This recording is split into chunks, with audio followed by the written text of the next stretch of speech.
Hi friends, எல்லாருக்கும் வணக்கம். இந்த வீடியோல நாம விண்டோஸ் 11 ஓஎஸ்க்கான ஐஎஸ்ஓ ஃபார்மேட் ஃபைல எப்படி மைக்ரோசாஃப்ட்டோட அஃபிஷியல் வெப்சைட்ல இருந்து ப்ராப்பரா டவுன்லோட் பண்றது அப்படின்னு தான் பார்க்க போறோம். வீடியோ ஸ்கிப் பண்ணாம ஃபுல்லா பாருங்க. அப்பதான் நான் சொல்லக்கூடிய எல்லா விஷயமும் உங்களுக்கு தெளிவா வந்து புரியும். வீடியோக்குள்ள போறதுக்கு முன்னாடி நீங்க இன்னும் நம்ம சேனலை சப்ஸ்கிரைப் பண்ணாம இருந்தா மறக்காம சப்ஸ்கிரைப் பண்ணி சப்போர்ட் பண்ணுங்க. வாங்க வீடியோக்குள்ள போகலாம். நீங்க உங்க சிஸ்டத்துல இருக்கக்கூடிய ஏதாவது ஒரு வெப் ப்ரௌசர் வந்து ஓபன் பண்ணிக்கங்க. நான் கூகுள் குரோம் வெப் ப்ரௌசர் வந்து ஓபன் பண்ணிக்கிட்டேன். மேல சர்ச்ல microsoft.com அப்படின்னு டைப் பண்ணி சர்ச் பண்ணுங்க. நான் டைப் பண்ணிக்கிறேன். இந்த மாதிரி நீங்க கரெக்ட்டா டைப் பண்ணிட்டு என்டர் கொடுத்து சர்ச் பண்ணுங்க. மைக்ரோசாஃப்ட்டோடைய அஃபிஷியல் வெப்சைட் வந்து உங்களுக்கு ஓப்பன் ஆகும். இதுல மேல ரைட் சைடுல ஆல் மைக்ரோசாஃப்ட் அப்படின்ற ஆப்ஷன் வந்து கொடுத்துருப்பாங்க. இதுக்கு பக்கத்திலேயே ஆரோ வந்து கொடுத்துருப்பாங்க. இந்த டவுன் ஆரோ மேல கிளிக் பண்ணுங்க. இந்த மாதிரி உங்களுக்கு ஓப்பன் ஆகும். இதுல லாஸ்டா அதர் அப்படின்ற ஒரு செக்ஷன் இருக்கும். அதுல ஃபர்ஸ்ட் ஆப்ஷனா பாருங்க, ஃப்ரீ டவுன்லோட்ஸ் அண்ட் செக்யூரிட்டி அப்படின்ற ஆப்ஷன் வந்து கொடுத்துருப்பாங்க. இந்த ஆப்ஷன் வந்து கிளிக் பண்ணுங்க.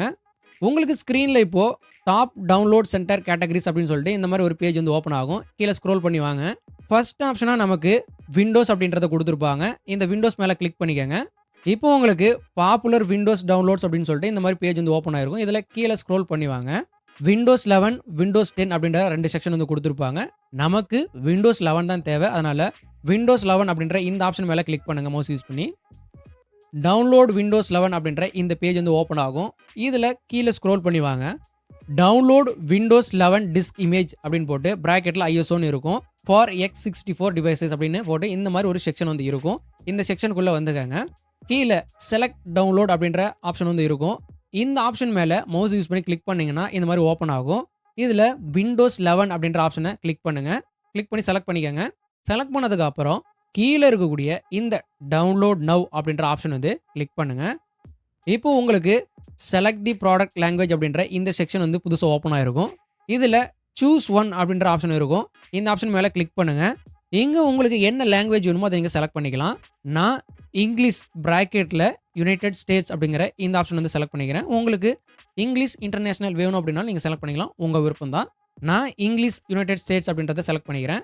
இந்த மாதிரி உங்களுக்கு தேவையான லாங்குவேஜை நீங்கள் செலக்ட் பண்ணிக்கோங்க.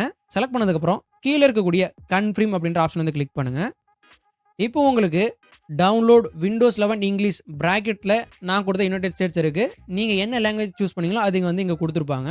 இந்த செக்ஷனில் கீழே பாருங்கள் 64 பிட் டவுன்லோட் அப்படின்னு கொடுத்துருப்பாங்க. இந்த டவுன்லோட் ஆப்ஷனை கிளிக் பண்ணுங்கள். எங்கே பார்த்தீங்கன்னா விண்டோஸ் 11 ஓஎஸ்க்கான ஐஎஸ்ஓ ஃபைல் வந்து டவுன்லோட் ஆக ஆரம்பிச்சிருச்சு. இதோட சைஸ் பார்த்தீங்கன்னா கிட்டத்தட்ட ஒரு 8 GB இருக்குது இப்போதைக்கு. இந்த மாதிரி நீங்கள் சிம்பிளாக ஈஸியாக விண்டோஸ் 11 ஓஎஸ்க்கான ஐஎஸ்ஓ ஃபார்மேட் ஃபைலை வந்து நீங்கள் டவுன்லோட் பண்ணிக்க முடியும். நான் ஆல்ரெடி விண்டோஸ் 11 ஓஎஸ்க்கான ஐஎஸ்ஓ ஃபைலை டவுன்லோட் பண்ணி வச்சுருக்கேன். அதனால் எனக்கு தேவையில்லை. இதை நான் கேன்சல் கொடுத்து க்ளோஸ் பண்ணிக்கிறேன். நீங்கள் இப்போ டவுன்லோட் பண்ண விண்டோஸ் 11 ஓஎஸ்க்கான ஐஎஸ்ஓ ஃபார்மேட் ஃபைல் பார்த்தீங்கன்னா இந்த மாதிரி தான் இருக்கும். இந்த வீடியோவில் நான் சொன்ன எல்லா விஷயத்தையும் கரெக்டாக ஃபாலோ பண்ணியிருந்தீங்க அப்படின்னா நீங்களும் விண்டோஸ் 11 ஓஎஸ்க்கான ஐஎஸ்ஓ ஃபார்மேட் ஃபைலை வந்து டவுன்லோட் பண்ணிக்க முடியும். இந்த வீடியோவில் நான் சொன்ன எல்லா விஷயமும் தெளிவாக புரிஞ்சிருக்கும்னு நினைக்கிறேன். வேறு ஏதாவது சந்தேகம் இருந்துச்சு அப்படின்னா அதை மறக்காமல் கமெண்ட் செக்ஷன்லேருந்து மென்ஷன் பண்ணுங்கள். இந்த வீடியோ உங்களுக்கு யூஸ்ஃபுல்லாக இருந்துச்சு அப்படின்னா வீடியோவை லைக் பண்ணி ஷேர் பண்ணுங்கள். மறக்காமல் நம்ம சேனலை சப்ஸ்கிரைப் பண்ணி சப்போர்ட் பண்ணுங்கள். மீண்டும் ஒரு நல்ல வீடியோவில் சந்திக்கலாம். பாய் கைஸ், தேங்க்ஸ் ஃபார் வாட்சிங்.